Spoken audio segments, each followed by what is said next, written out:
All right, here's another video on the Kromski Interlude. We just practiced with the red heart yarn, and now I'm going to switch to a bobbing that I already have some spun yarn on and add some roving to it. This is material that I worked on previously. So reinstall the bobbin, pop it down into the leathers, and I'm going to run it through my hooks, keeping tension on it. Grab the orifice hook, in through the orifice. You can see hooking that, pull it through, and rehang the hook, all the silly stuff. So now I'm going to talk to you about roving. First I'm going to check to make sure, whoops, I have to put my Scotch tension back over, don't I? Look at that. So that goes over the back of the bobbin. And again, it's the fat end of the bobbin. And make sure my peg is nice and snug in its hole, and just give it a couple clicks. So I'm going to give it a couple of runs here and see if it's drawing in. And it's not. See how that's kind of just getting funky and, you know, doing some weird stuff? I'm going to give it a little bit more. See how that's pretty loose. There's a little bit more tension. Let's try again. Okay, now you can probably see that it's literally pulling the fiber towards the bobbin. So I have the proper tension on my hem cord here for the Scotch tension, and I know that it will draw in. So this is what I have for roving. That's you know, this would be considered like your leader, I guess. And the roving that I'm going to be working with is wool, and I've split it down. If you can see in the light, it kind of is separated in spots. I could actually split that even further. I spin typically quite fairly thin, like a fingering, sport weight, somewhere in that range. So many of the rovings that I purchase come to me as a thicker roving, and this is an example. So I always, because I like to spin finer, because I use it for weaving, I always open up my roving, kind of fluff it out. And as you're fluffing it, you'll see where it naturally wants to split open. Several different places, like one there, one here, this would split again, this would be a section, this would be a section. So I would take and split this off and spin those separately, just as an example, so that you have an idea when it comes time for you to, if you're using purchased roving or sliver or you know, carded, combed, prepped wool or fiber. That's my technique. So I have this area here, you can probably see it on the camera, is quite fluffy looking. This has tension in it. So what I'm going to want to do is prepare my roving by pulling it out a little bit and fluffing it. So I'm not putting a big, huge amount on at any one point in time. Remember, you're going to go clockwise with the drive wheel. Again, slow feet, fast hands. See how that starts immediately barber pulling around the existing fiber? And I have enough tension on the Scotch tension that it's drawing in. I'm kind of holding this a bit exaggerated because I want to make sure that the camera can see what I'm doing.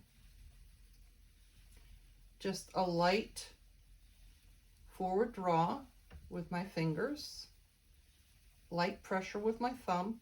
Now I'm building up a little bit too much tension there.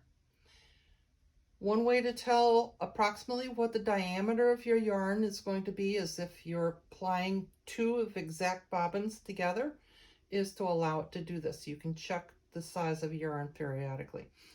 Now I'm going to hold this with a little bit of a pinch here. I got a tad thin right there, and I'm going to feed that on to the bobbin. I'm not really happy with it. It's a little too thin. So I'm going to grasp it just slightly behind and pull this where it's fluffy apart. And I'm going to reattach above where it got too thin. Kind of roll it just a little bit with my fingers, clockwise with the drive wheel.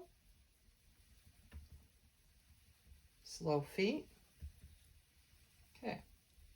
Now it seems like the bobbin is not demanding the fiber well.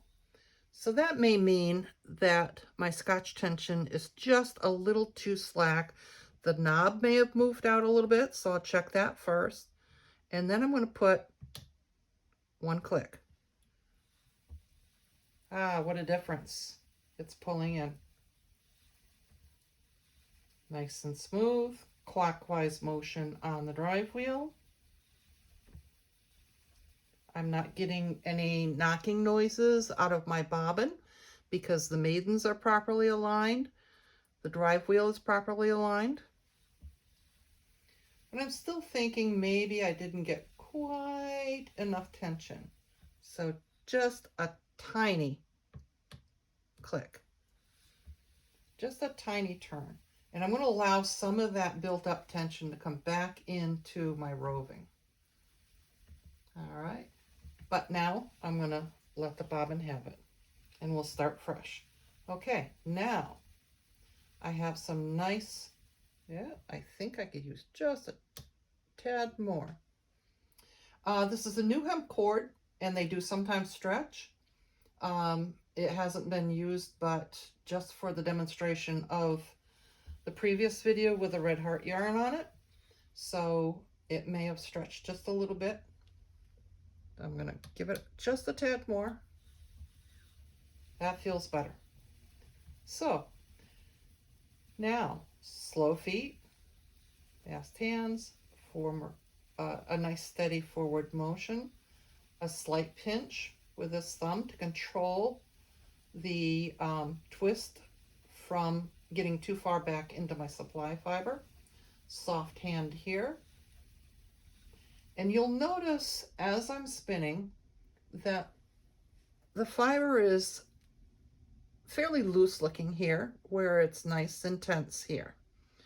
And it kind of creates a bit of a triangular shape. It's thicker here or fatter here, going down to a point. So it gives me a little triangular shape. That's what you want for nice control on your fiber. So here we go. Forward motion with my hand, allowing the bobbin to take it from me, but me controlling how far the twist travels. Now, I may have to change my hook. It's getting a little high here, so I'm going to go to the next hook. Steady, steady with the feet. Nice, even rhythm with the hands. I'm still feeling like it's just lacking a little bit. And you can see the drive band, or this hemp cord is quite fine. The spring is not overstretching. It's actually looking a little loose and floppy. So I think I can give it just a tiny bit more. There we go. Ah, that feels better. This is how you learn to feel.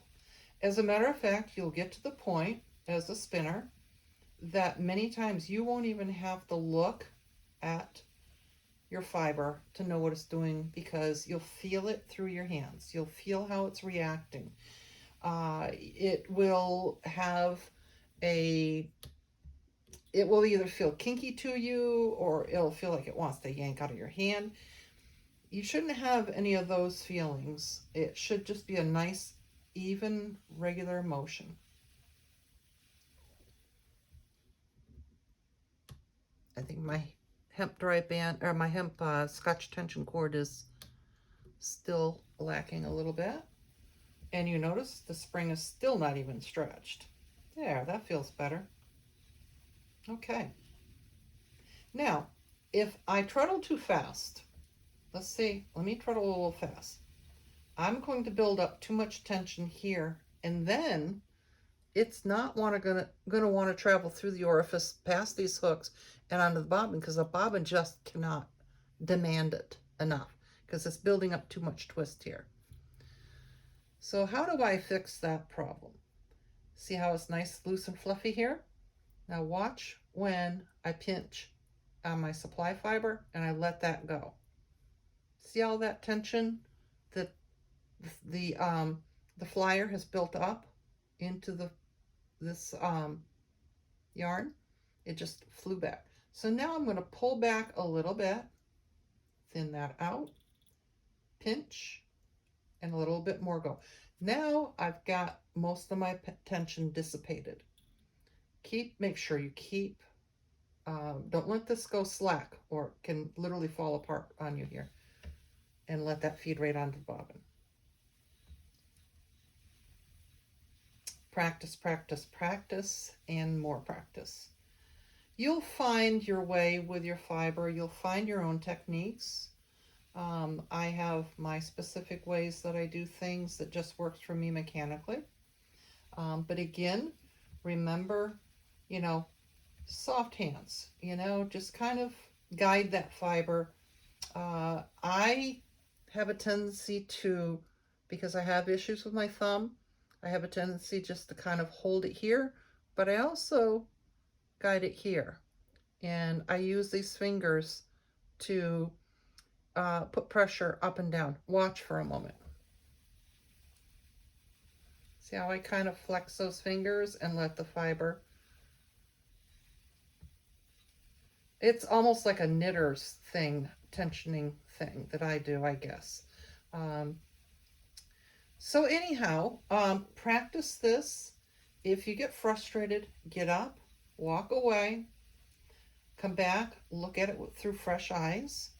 Maybe something's not quite aligned on your wheel. Usually your wheel will tell you if it's not happy because it'll make knocking sounds or something won't feel right. You might feel a little thump in the treadle. That might mean it needs some oil, things of that nature. So now, joining. I have pretty much run out of my supply fiber.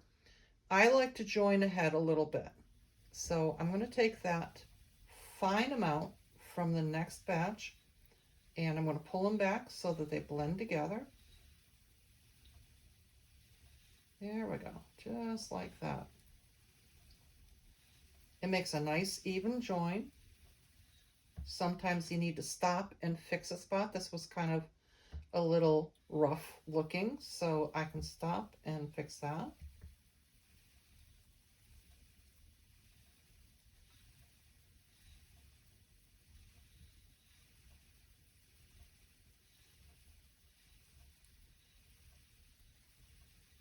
And there, see how nice and smooth that's going? Slow feed again.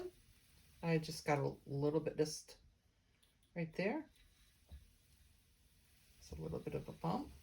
It's okay. This is why we practice with the feet, starting and stopping first, because it makes everything, it becomes intuitive. You don't even think about it. You just feel it and do it. And your feet know what to do. You still could use just a little tick more tension. There we go. That feels good right there. Okay, so now if by some chance your drive band has gotten a little too loose and it's not properly driving, it feels like it's slipping on your whirl, this knob here is the one that adjusts the tilt tension. And you can give that, again, just a small turn. And what that will do is that will tilt this back away from the drive wheel, putting more pressure on the drive band.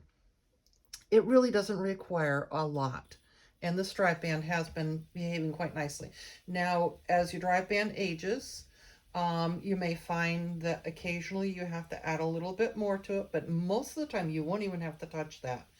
But the dry bands can stretch and fray and get old, and so you might have to put a little bit more on it. All right, so I hope this is really helping.